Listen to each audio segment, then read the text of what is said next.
સમાચાર જોઈશું વિગતવાર। હારીજમાં વાલીઓ માટે લાલબત્તી સમાન એક કિસ્સો પ્રકાશમાં આવ્યો છે, જેમાં ધાબા પરથી નીચે પટકાતા 10 વર્ષના કિશોરનું મોત નીપજ્યું છે।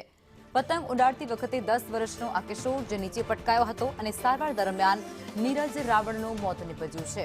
હારીજથી આ કરુણ ઘટના સામે આવી રહી છે, જેમાં લાલબત્તી સમાન કિસ્સો માતા પિતા માટે કહી શકાય છે, કારણ કે પતંગ ચગાવવા માટે એક 10 વર્ષનો બાળક જે ધાબા પર ગયો હતો અને ત્યાંથી નીચે પટકાતાની સાથે તેનું કરુણ મોત નીપજ્યું છે। વાલીઓમાં અત્યારે આક્રંદ જોવા મળી રહ્યું છે। કિશોરનું મોત નીપજતાની સાથે જ પરિવારની અંદર પણ અત્યારે આક્રંદ છવાયો છે, શોકની લાગણી પ્રવર્તી ઉઠી છે।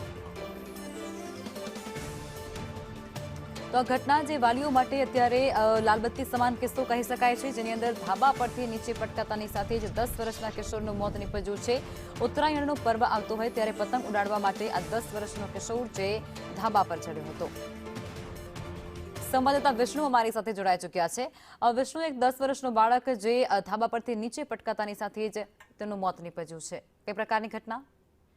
જી ચોક્કસથી પાટણ જિલ્લાના હારીજમાં વાલીઓ માટે લાલબત્તી સમાન કિસ્સો સામે આવ્યો છે, જેમાં હારીજના ટેકરા વિસ્તારમાં રહેતા 10 વર્ષીય કિશોર નીરજ શાળામાં રજા હોવાથી પતંગ ઉડાડવા ધાબાની છત ઉપર ચડ્યો હતો, જેમાં કિશોરની અચાનક નજર ચૂકતા ધાબાની છત પરથી નીચે પટકાયો હતો, જેમાં કિશોરને ગંભીર ઇજાઓ પહોંચી હતી, જેમાં પરિવારજનો દ્વારા કિશોરને તાત્કાલિક સારવાર અર્થે હારીજ સરકારી હોસ્પિટલ ખાતે ખસેડવામાં આવ્યો હતો, જેમાં પ્રાથમિક સારવાર બાદ પાટણની ખાનગી હોસ્પિટલમાં સારવાર ખસેડવામાં આવ્યો છે, જેમાં 2 દિવસની સારવાર બાદ 10 વર્ષીય કિશોરનું મોત નીપજતા હાલ તો પરિવારજનોમાં શોકનો માહોલ છવાયો છે।